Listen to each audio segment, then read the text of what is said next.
Hello, everybody. Welcome to another episode of the Thriving Adoptees podcast. And have we got a treat for you? I always say that, don't I? Not always, often say it. And that's because I know that you're in for a really great show today.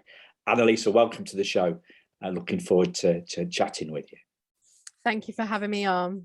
Looking forward to it. Cool. So I think you may be the first fellow adoptee I've had on the show from Yorkshire. I'm wondering whether that's the case. Okay, interesting. Well, I just want to clarify, I live in Yorkshire, but I'm not from Yorkshire originally. Okay. Okay. All right. We'll get into that. Yeah. So you're in South Yorkshire, I'm in North Yorkshire. So I think we're about something like 50 miles away now.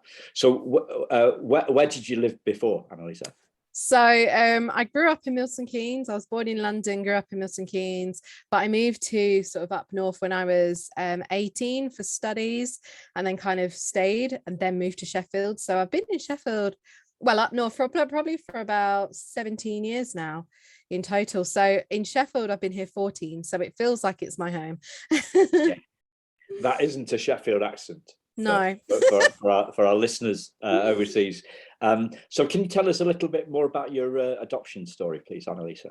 Yeah, of course. So I was born in Paddington, house birth. I was placed for adoption when I was 1, but I was fostered. So I was fostered for a year in Surrey. And then when I was 1, I guess it's long-term fostering. So I was placed with my adoptive parents when I was 1, and then they officially adopted me when I was 4. So I've always known I was adopted. It's always been a conversation that we've had. And I didn't really think much of it until my late 20s. So yeah, that's a bit about me. Yeah. So what happened in your late 20s, Annalisa? So I think it was a couple of conversations just with my mum, and the more I kept thinking about sort of adoption and what adoption is, the more I was kind of like, there's some, it just feels really weird to me, adoption. And so I started to say at the time to my mum that adoption is a last resort for most people. And I remember this particular conversation because my mum got very upset about it. And I was like, I'm not saying it's about you personally. I'm just saying that most people who adopt, they adopt as a last resort rather than as a first choice. Because at that time, I wanted to adopt. I was very much somebody who championed adoption. I was somebody who wanted my own kids I wanted mine be able to adopt kids rather than sort of having children genetically. And so my mum and I would have these conversations quite frequently. And I think that's when like I started to come, I guess, into a new awareness of what adoption meant. And that kind of propelled me down a path, discovering what it actually meant to be adopted. Okay. And what did you discover on that path? Many things. Okay. Many things. I think for me, I have been able to piece together certain aspects of my life that maybe didn't make sense to me growing up. So, for example, I struggle a lot with anxiety. I struggle a lot with depression. I struggle a lot with fitting in or belonging. And so when I kind of started to meet other adoptees and kind of chat to other adoptees, but also reading different books on adoption, and I discovered that actually feelings or questions or things that felt a bit amiss about being adopted, they kind of started to make sense as to why I behave the way I do, or why I struggle to kind of connect with people, why I can't hold down a relationship. And so the more I kind of followed down that path and kind of followed and questioned myself and started researching, being adopted made me not being adopted, but I guess the effects of adoption lifelong kind of really made sense to me, in the sense that I was able to see how that appeared in my life, if that makes sense. Yeah. So, I mean, to me, we've spoken once before. This is the second time we've spoken. You seem to me to be a natural communicator. Is this because you've you've done your work and now you're out of that stuff, or is it because you're kind of like the way that you come over to the world is slightly different to the way that you feel inside? Or is that a rude question? I don't know. No. I'll give you a couple of answers for that. It's a good question. So I would say my professional background is in communications and marketing. So it's something that I'm trained to do. I'm trained to communicate well with different types of audiences. But I would actually say that I have always been a great communicator from a very young age. Something that was actually in my adoption papers, and it states that I was a leader from a very young age.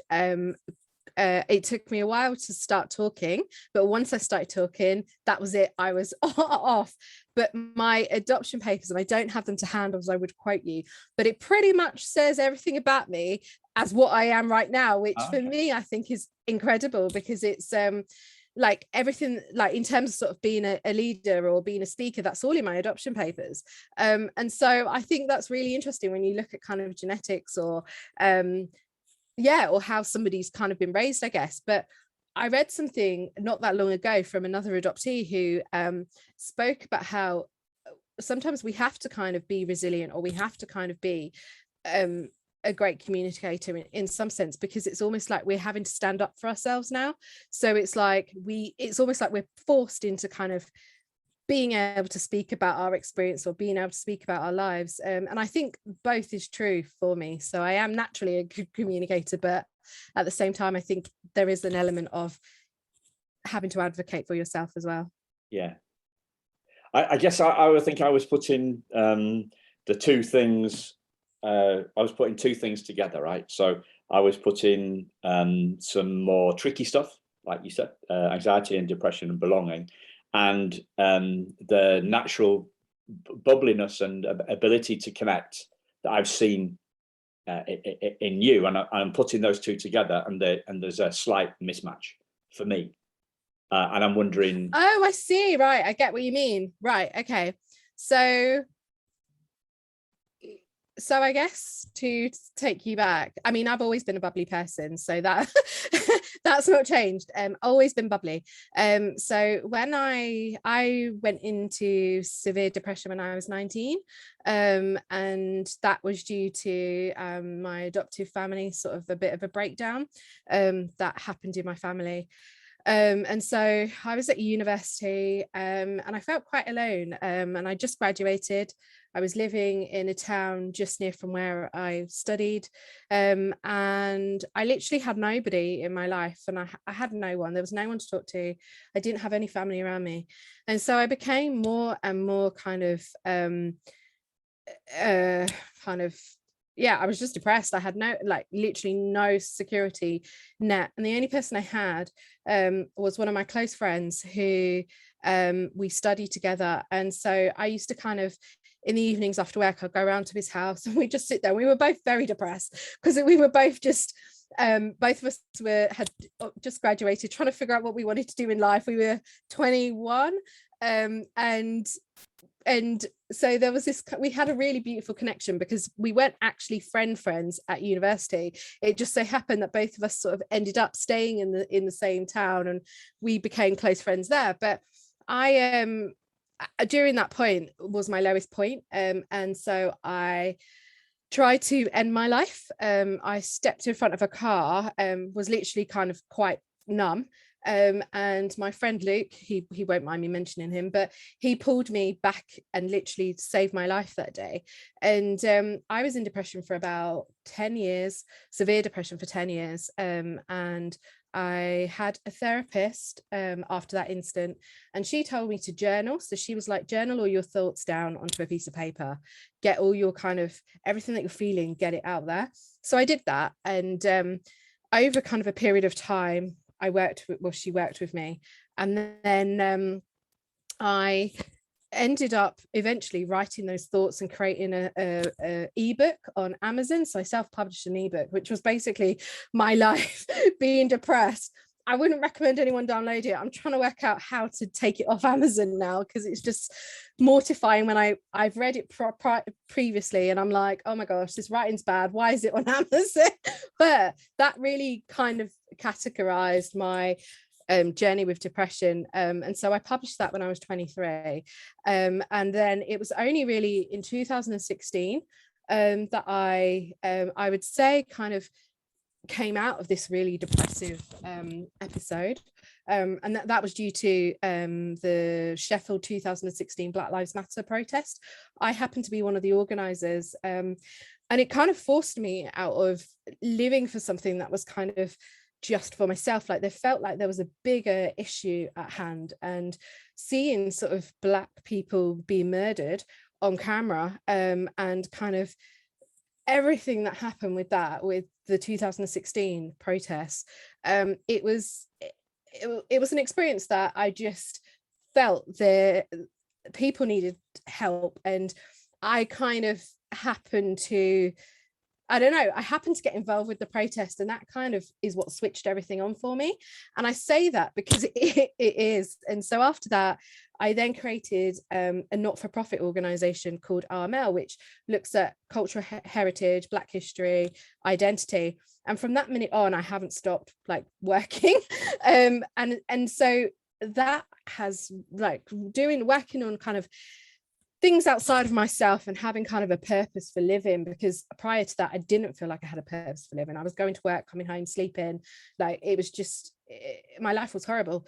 And so working on something that's like bigger than myself has kind of given my life a bit of meaning, well, a lot of meaning actually. And so now I feel more kind of content in who I am, but I've always been sort of a communicator, and so and something that my my mum would laugh at, because I would always say to her, oh, I'm quite introverted and I don't really like being around people. My mum would be like, you were never like that when you were younger.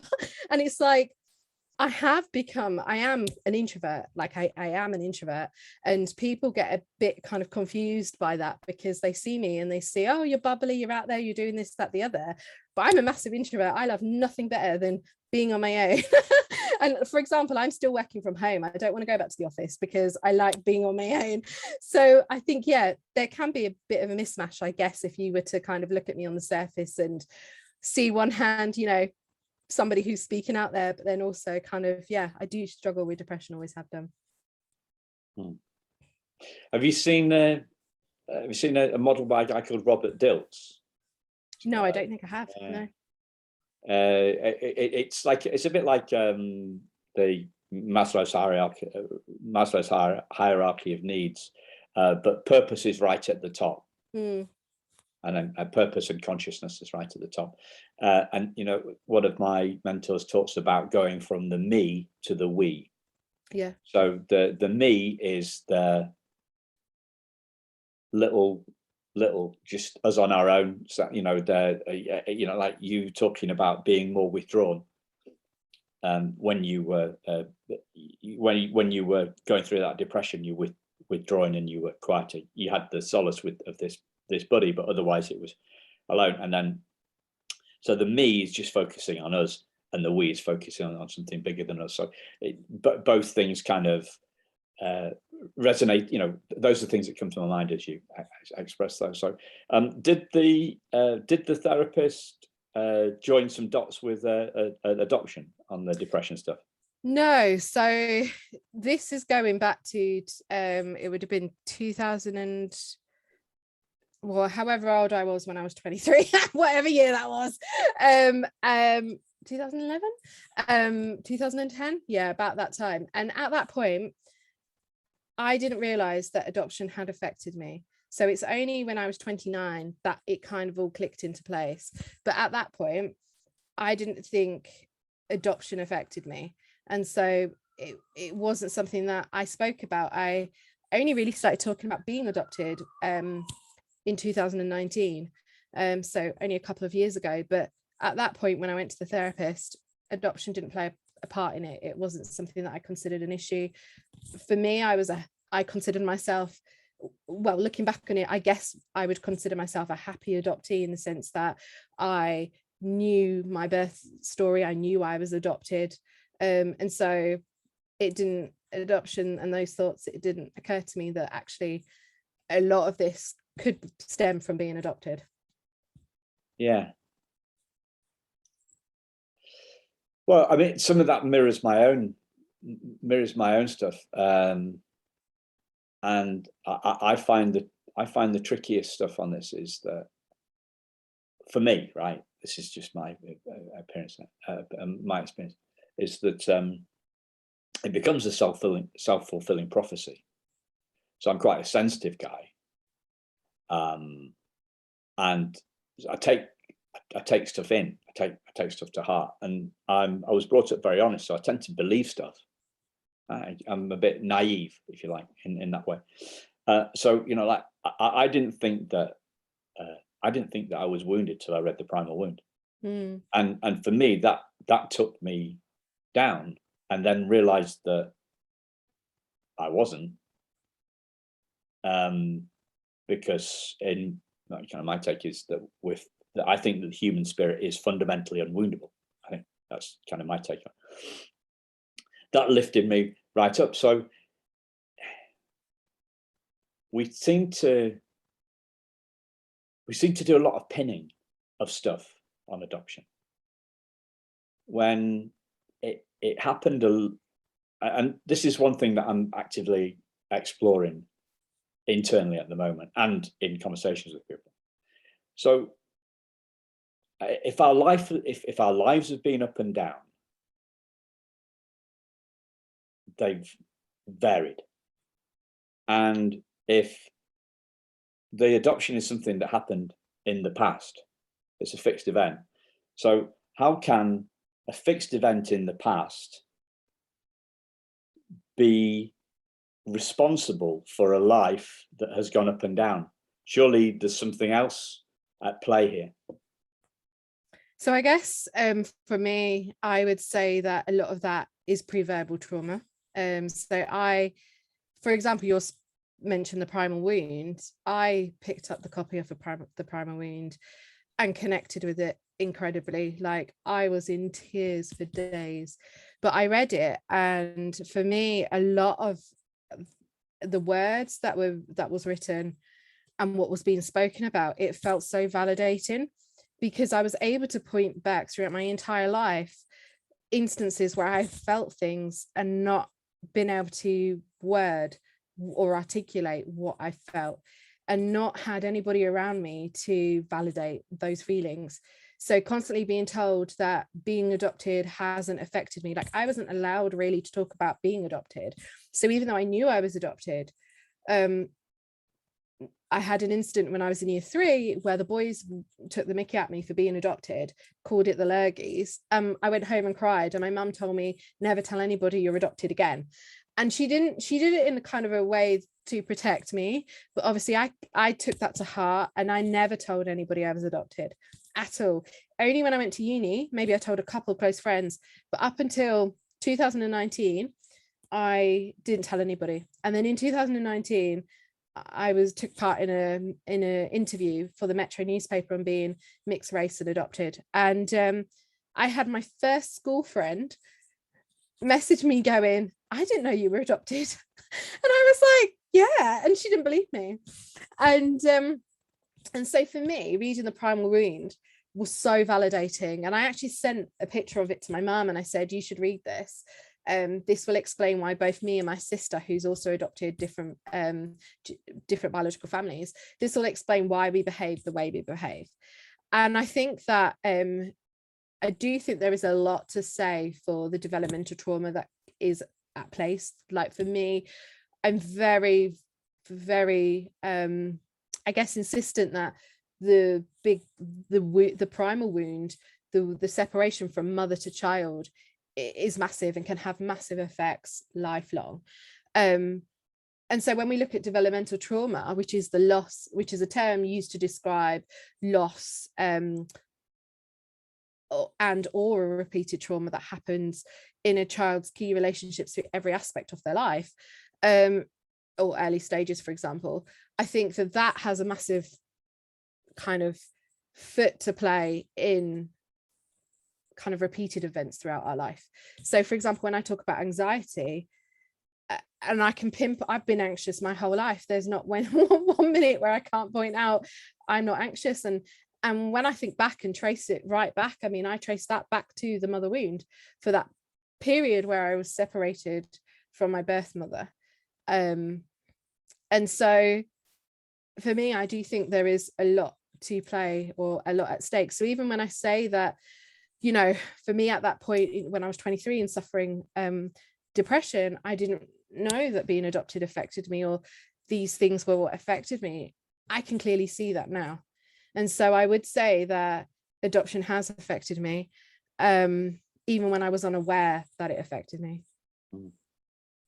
I found the book incredibly validating as well. Initially, for a while, and I was encouraging. I have a friend who's an adoptee, fellow adoptee. We never talk about it, but I encouraged her to read it because I was so, and I encouraged my sister to read it. I encouraged the kind of like the coach lady that I was working with at the time to read it, and what she said was she was actually abused, was this lady, and she said that she wanted to be adopted because of what was going on for her, being abused by her dad. Yeah. But she went to court, and anyway, it never happened. But her view was that that what Nancy Berriot was talking about was the human condition rather than an adoptee's condition. That was her kind of take on it. And so I spent a lot of time thinking about this, but I guess my the essence that I got to is that, or the question that I asked myself was, what's wounded? Because I felt wounded, but I'm not my feelings, right? We're not our feelings. So there's something deeper than our feelings. Some people call it spirit consciousness or something like that. And that spirit underneath the feelings, underneath our thoughts, isn't a thing. It's not a thing that can be wounded. Because I was always trying to think, well, what is it that's wounded? But that's what I've been exploring now for 12 years. To get to my truth as it stands at the moment. So what did you do? Did you go into like adoption specific therapy? Did you find your own way out through the books? Do you still feel like you're struggling, or where are you now, and how did you get there? I mean, I am a very resilient person. And I think for me, I think sometimes, and I was thinking about this recently because last week for National Adoption Week, I took part on a panel for which was specially commissioned for PAC and One Adoption. And I was saying about how as adoptees, I think that sometimes we don't recognize the agency and the kind of ownership that we actually do have over our own lives, like as adult adoptees. And I was saying that I think that we actually partly need to, or not need to, because no one really needs to, but try and take back or reclaim back what was lost from us. And so I'm a person who's always kind of had to stand on their own ground, and kind of, I haven't had family. So the majority of my life, I haven't had close family around me at all. And so I think sometimes that has a lot to play, because I haven't had, even though I do suffer with the kind of typical people pleasing that a lot of adoptees suffer with, I've always been quite adamant that I'm doing my own thing, regardless of what age I've been. I've always been, this is what I'm doing and I'm doing it for me.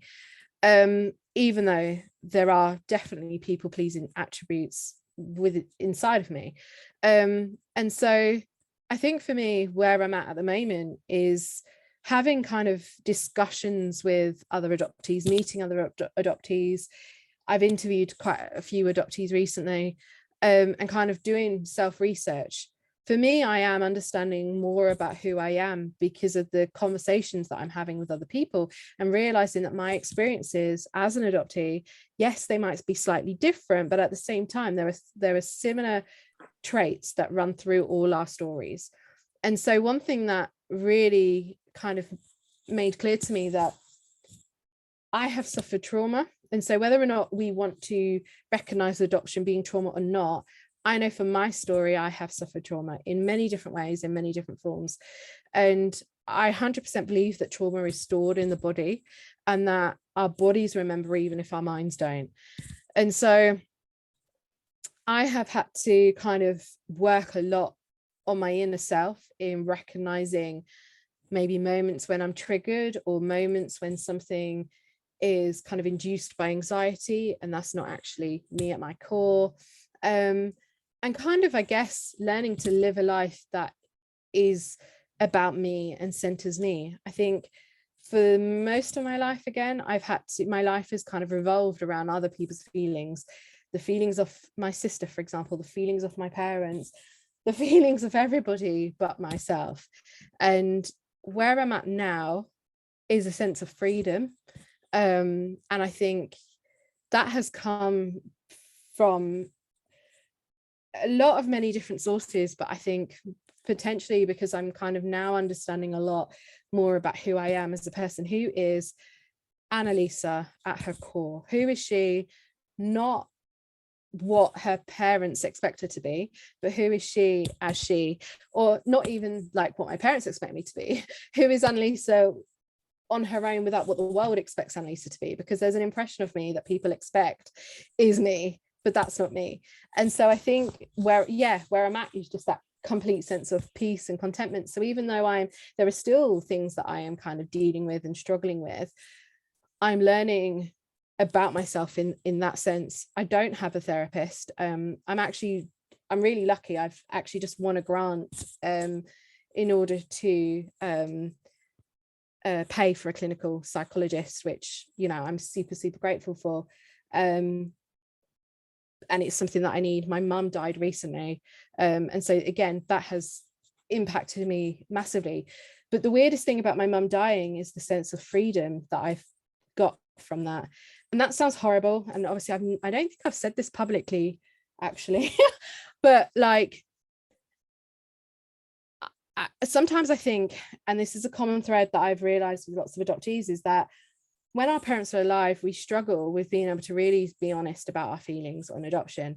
Now, for me, that has, in the last couple of years, hasn't been an issue, so to speak, because I'm a very outspoken person, and like my mum and I used to talk quite a lot about adoption, but she would be quite upset about sort of my views on it.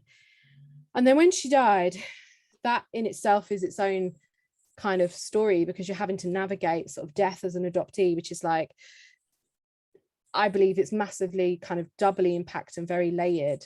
And so her dying kind of, in a weird way, has kind of brought peace to me in kind of who I am. That sounds very weird and it may not make sense, but it makes sense to me. Do you mean because you're not having to battle her? Or is that overly simplistic? No, that is you're probably correct. You're probably correct. Yeah. I'm sorry to hear that you had to go through that to get to that. You know, it's just, yuck. Yeah, it is what it is. But I'm sure I'm not the only person alone who struggles to be able to kind of have those conversations with our adoptive parents. Like I believe that actually the majority of us as adoptees can't have honest, raw conversations with our parents for fear of upsetting them or fear of hurting them. I think that if we at our core was really to be honest with our parents, that would like completely sever lots of relationships, if it hasn't severed relationships already. Yeah, I'm from what I see from what I see and what I hear from other adoptees, I could see that. I mean, I would, my personal experience was, I guess, a little some trickiness, but not as extreme to sever relationships. But you said that you finding you, and I thought I, as you were talking about that, I was thinking about being Michelle Obama. I listened to her book, which I love audio books. I pretty much only listen to them if they're read by the author, especially if it's an autobiography. I don't want to listen to somebody else, and I don't want to be listened. Don't want to listen to an actor or a voiceover artist reading somebody's autobiography. It's just not going to have the depth. So when you say you, what do you mean by you, like being Annalisa? You said not being what other people want you to be. What is it? Yeah, I think that's a question that I'm still discovering. Who is me? Who is me? I'm many things, and I think I do many things. I have many interests, but who is me at the core? I don't know. I'm still discovering that.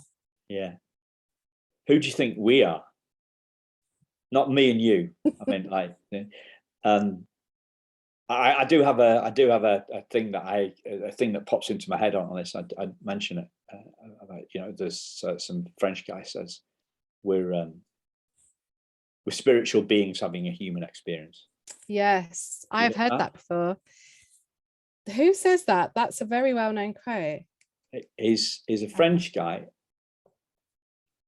and he's called Pierre Teilhard du Jardin or something. I did French. I did French for 8 years, 10 years. I'm kind of pretty embarrassed. I can't remember the guy's name.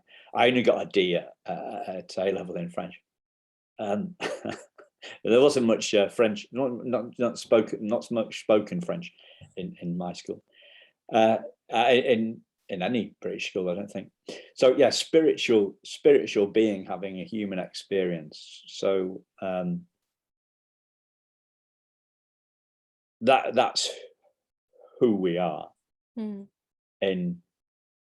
a way that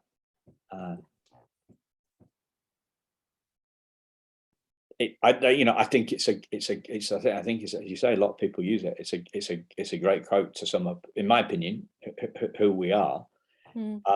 But having the human experience, that's the bit that really sings to me, is because all our trauma, all our insecurity, in fact, all our feelings, all our thoughts, they're in the all life's ups and downs, all the stuff that we go through. You losing your mum. I lost my dad like 4 years ago. All of that is in the human experience, and it's really loud, and it gets our attention.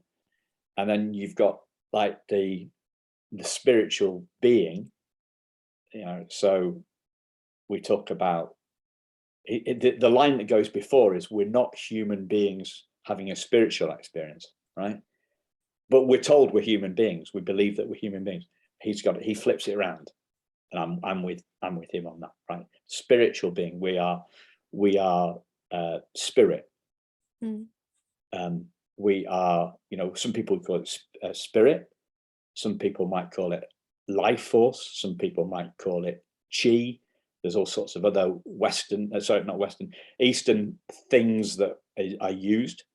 And then if we bring it up to date with what's talked about you've got this interesting coming together of neuroscientists, spiritual kind of people, non-duality guys and women coming together to look at this. And so that some of their view, they would use the word consciousness.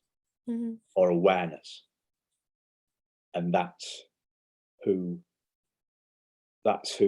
we are, and that's all of us. That's their view on who all of us are.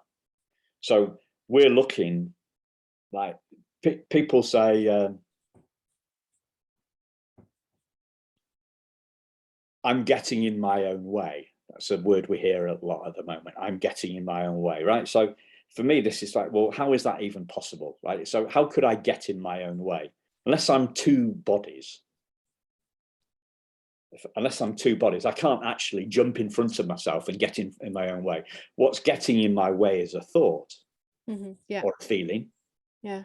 So that's what's getting in our way. But kind of like, we've got this belief that we are our bodies, the body, the human being bit, when a lot of people would say we are the life force behind that drives that body, or we're the consciousness in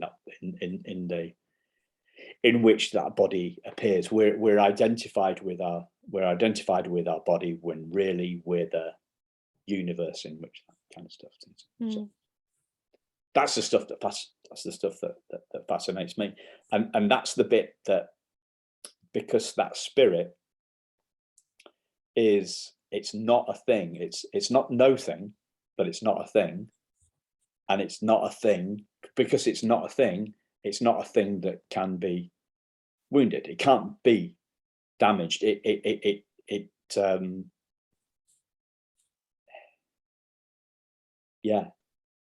survives us. It precedes us and survives us.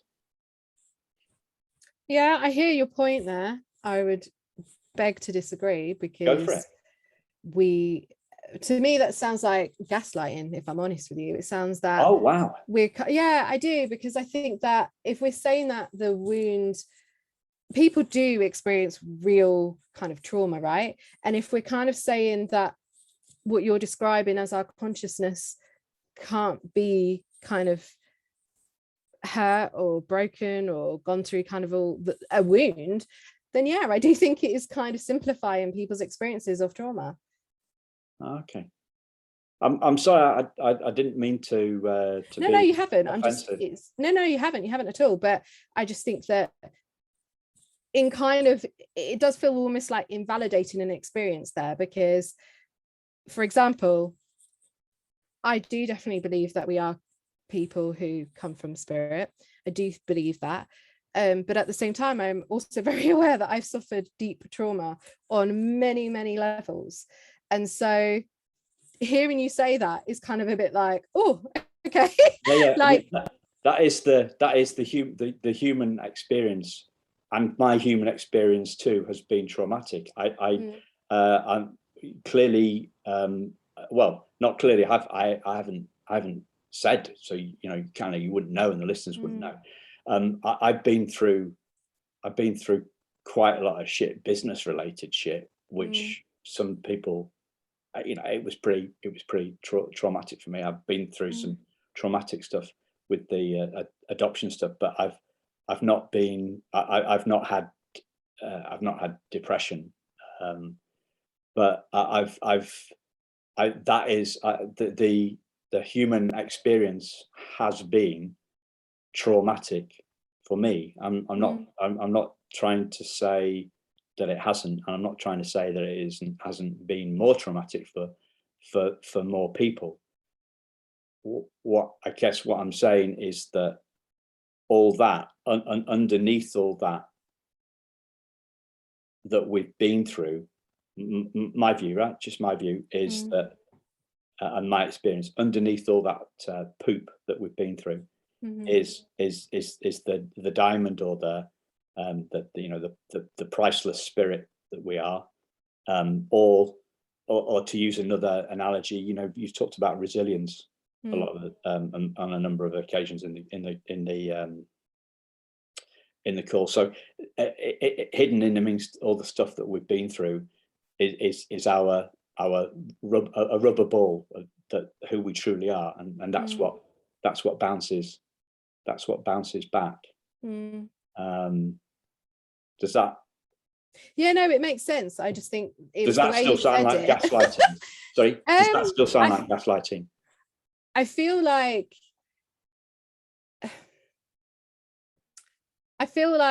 we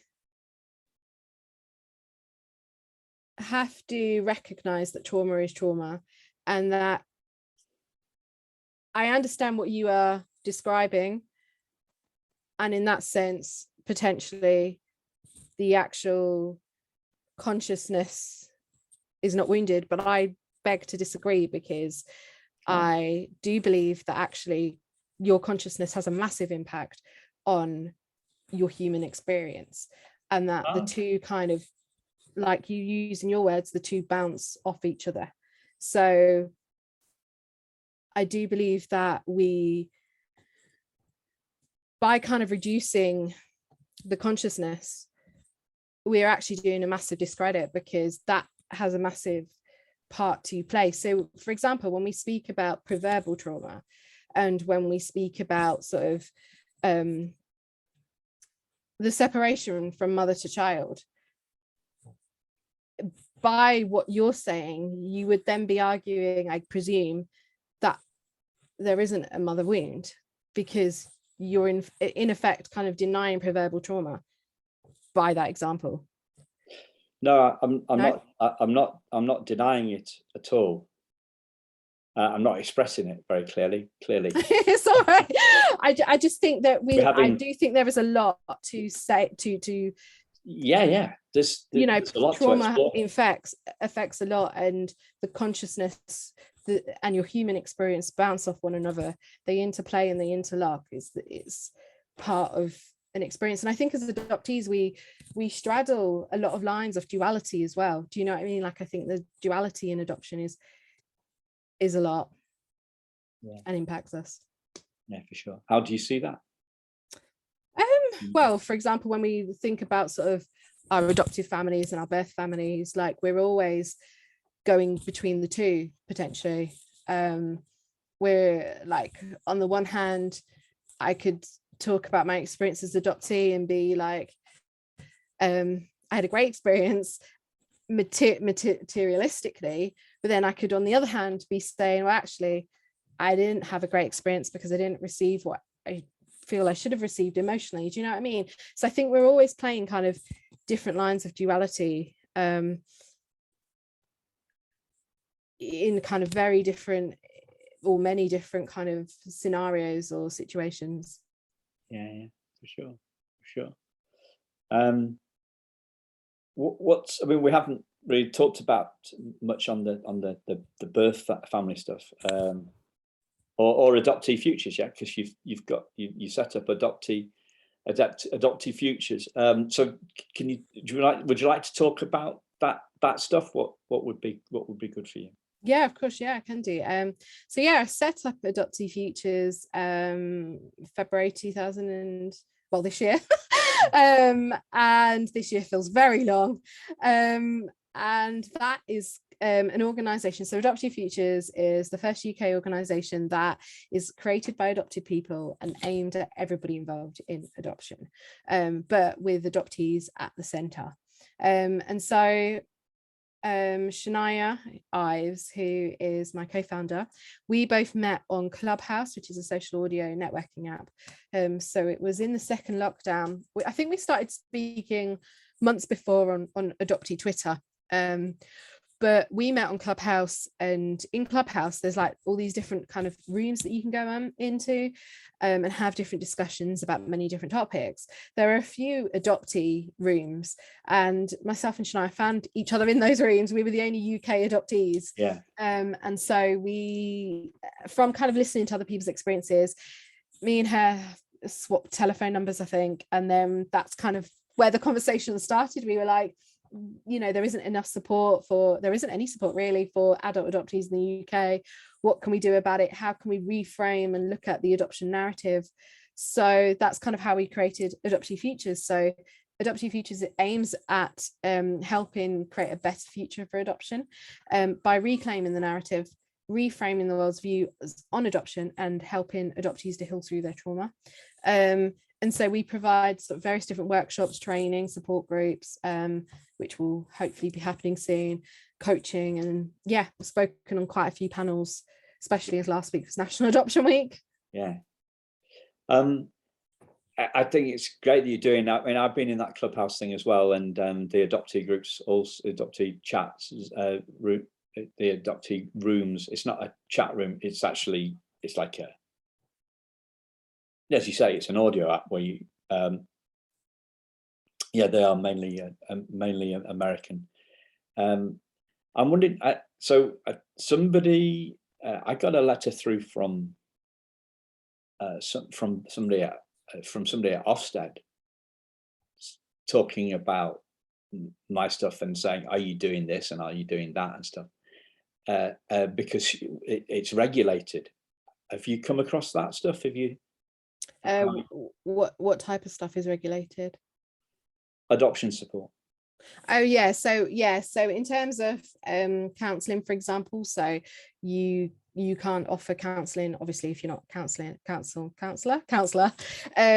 So yeah, with Adoptee Futures, we are very, very clear that we are not counsellors, we're not therapists. Shania is training to be a psychologist, but we are neither one of those. Coaching, on the other hand, you can provide. I'm a coach. I provide coaching sessions to university students. I provide coaching sessions to many, many people. I've been a coach for a number of years now. And so we're not therapy. So one thing that we definitely tell people is that we can't help you in terms of therapy. What we can do is provide services or coaching, for example, to help you discover to be the best person that you can be within your limits, obviously, using different tools. But what we don't provide is a counselling service. All right. Okay. Yeah. Well, I mean, it's interesting. I think where there's a line there, isn't there, between counselling and coaching. I'm not. They're very different. They're very different services completely. They're not even comparable. They're very, very different. And I think must be my take on it. I think that people try and sell themselves as counsellors, but actually you can't be a counsellor unless you're trained. Coaching, on the other hand, you can be. You don't have to have a professional qualification to be a coach. I would recommend that people get a professional qualification, but you don't need to have one. Counselling, on the other hand, you do. You also have to be registered. With a coach, you don't have to be. So they are very, very different. And I think that's something that I have seen is potentially people setting themselves up as something or claiming to be something, but actually they can't provide that support. So we do have to be careful as adoptees, or in general people offering support to people who have experienced trauma, because at the end of the day you are at risk as well for offering advice or information. Yeah, interesting. So I'm conscious of time. What's the question I've not asked? Oh, I don't know. I feel like we've covered a lot. I don't know. Yeah. Is there anything that you'd like to close with, Annalisa? No, not really. Just check out the Adoptee Futures website. We are going to be doing lots next year. So yeah, just keep your eyes on our social media pages, which is at Adoptee Futures, and our website, adopteefutures.com. So I'll put in all the links in the show notes to your different channels, so people can. Brilliant, thank you. Yeah. Or just when you talk about channels, when you said Adoptee Twitter, is that? Yeah. Have you not come across Adoptee Twitter? No.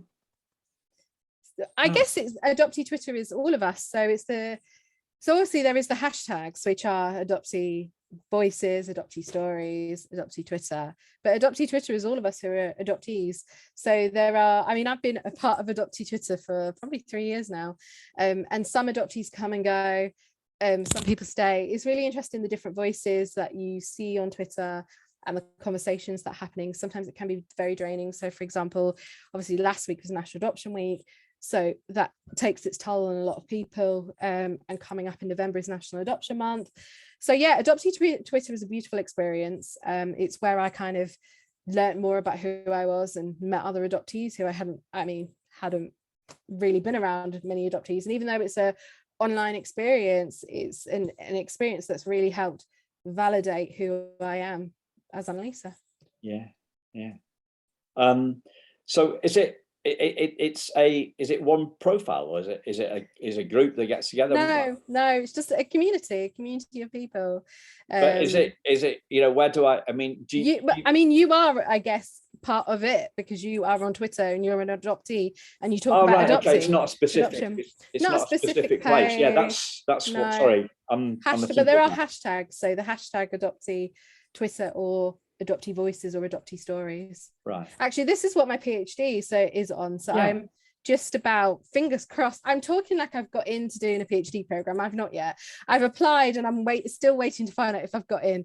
But my research is actually on Adoptee Twitter. So it is looking at the different types of narratives and discussions and the conversations that take place on Adoptee Twitter, and how we as adoptees are using Adoptee Twitter to highlight our voices or present a different narrative of what adoption means in reality for us. Yeah. So stay tuned, because I'll be tweeting more about that soon. Yeah. Was it you that used the word? I think we were talking about social media, and you talked about the word trauma dumping. Was that you? That was me. Yeah. Yeah. What's trauma dumping? So I think it's not just related to adoptees, but I guess it's in general, people who kind of, and we're all guilty of doing this, I guess, is when you kind of just blurt out all your issues to somebody without first checking, is it okay if I share this with you? And I think this was really noticeable when I was on Clubhouse, in the rooms on adoption, because sometimes the conversations would kind of just gear towards talking about trauma. And I think talking about trauma is great. I think you kind of need to release that. But I think that we also need to be careful that we're not kind of putting all our issues on other people, because we're all going through many different things. And some of us don't have the capacity to be able to discuss or be able to hear somebody else's trauma, because it can be quite triggering. So, for example, if I've gone through something, and actually speaking of this, you might want to put a little disclaimer at the top of your episode, because I've spoken about suicide and depression, but like it's basically like, where you kind of put everything onto somebody but don't first check that they're able to discuss and hold that space for you. Yeah, there's a lot of that, isn't there? So thank you for coming on the show, Annalisa, and I really enjoyed our discussion, and I've learned a lot. I guess most important thing for me that is this: how I need to be more sensitive, because you felt that it was what I was talking about was invalidated, and I never want to invalidate anybody's experience. So it's just the way I see it. Maybe I need to, well, not maybe. I need to be more sensitive in that. No, I appreciate that, and I think that it's the same with all of us, isn't it? I think that's what's the beautiful thing about these conversations, right? Is that by having these discussions, we are all sharing our stories, but also we're all learning. Like, I learn from you, you learn from me. Like, it's a mutual place of learning and discovery. And again, I think this is why I think Adoptee Twitter is great, because even though the conversations can be really uncomfortable and can kind of rock you sometimes, I think that there's a massive amount of knowledge and a massive amount of sharing in those spaces. And so even though they can be really challenging conversations, and even though they can sometimes kind of make you defensive, I've definitely been defensive on many times, I think there is a massive place for kind of learning and kind of that knowledge exchange, which I think is great. And I think this is why I'm so for kind of social media when it comes to spaces like Adoptee Twitter, because I think we don't necessarily get to have these conversations outside of our lives, right? And so by you holding your podcast, by other people kind of sharing on Twitter, we were able to kind of discuss and learn from one another where we on a subject that is very complex, very nuanced, but we wouldn't necessarily be able to talk about this in real life, if that makes sense. Yeah. For me, the thing that popped into my head is that there's the radio. Sometimes it comes on somewhere, and Jeremy Vine it's a radio program on BBC Radio 2 for people outside of the US, and essentially they get two people on who have no intention whatsoever of changing their views, and they just argue. And to me, it's not going anywhere. It's a pointless place, and I don't see, constructive discussion. Yes, but argument from two incalcitrant, is that the word? Incalcitrant? I don't know what the word. Stubborn. Two stubborn people who aren't going to shift. What's the point? And Jeremy Vine's baiting it. And I just can't see the point of it. Life's too short for that argument. And I see so much of that on Twitter that I just think I don't really want to spend my time in a space where nobody is open to a change of opinion. I think that it's I think, and I agree. So like I see conversations on Twitter and I just think, okay, this is pointless. Like I'm not even wasting my energy. So I don't. And I have a principle where I don't argue with adoptees at all. And I think that I am very boundaried when it comes to social media. I'm very boundaried when it comes to Twitter as well, because I think sometimes we can, and I think there's probably been moments in the past where I've been guilty of this as well, is kind of dogpile on people. Again, something which I think is not great, but also it's worth recognizing that dogpile, when somebody kind of tweets one person, then everybody kind of tweets that person. Okay. And I've seen that happen on many occasions, not just on adoptee Twitter, but in general in Twitter spaces. And I think that it is also worth remembering though that these spaces are possibly someone's only chance where they can really be honest and talk about their experiences outside of maybe close friends or maybe no one at all. Like I tweeted this morning about kind of how Twitter can be a lifeline for some people, and so I think that we also have to remember that lots of us do suffer with immense kind of trauma, depression, anxiety, grief, and a loss. And so Twitter is a space where that obviously comes out, and sometimes those tweets can be very hurtful, but at the same time they can also be very validating as well. Yeah. Final question, what do you want to call this episode? Oh, I don't know that. I don't know that. Okay. I'm gonna look at my notes as I've been going on. I haven't been doing a crossword, I've been scribbling notes about it. Thank you for coming on the show. No, thank you. I've appreciated it. I've really enjoyed it. So thank you. I feel like it's been a very raw and honest conversation, actually. So thank you. Loved it. Thank you for your openness and your bravery and your resilience. Great. Good on you. See you soon, listeners. Bye-bye.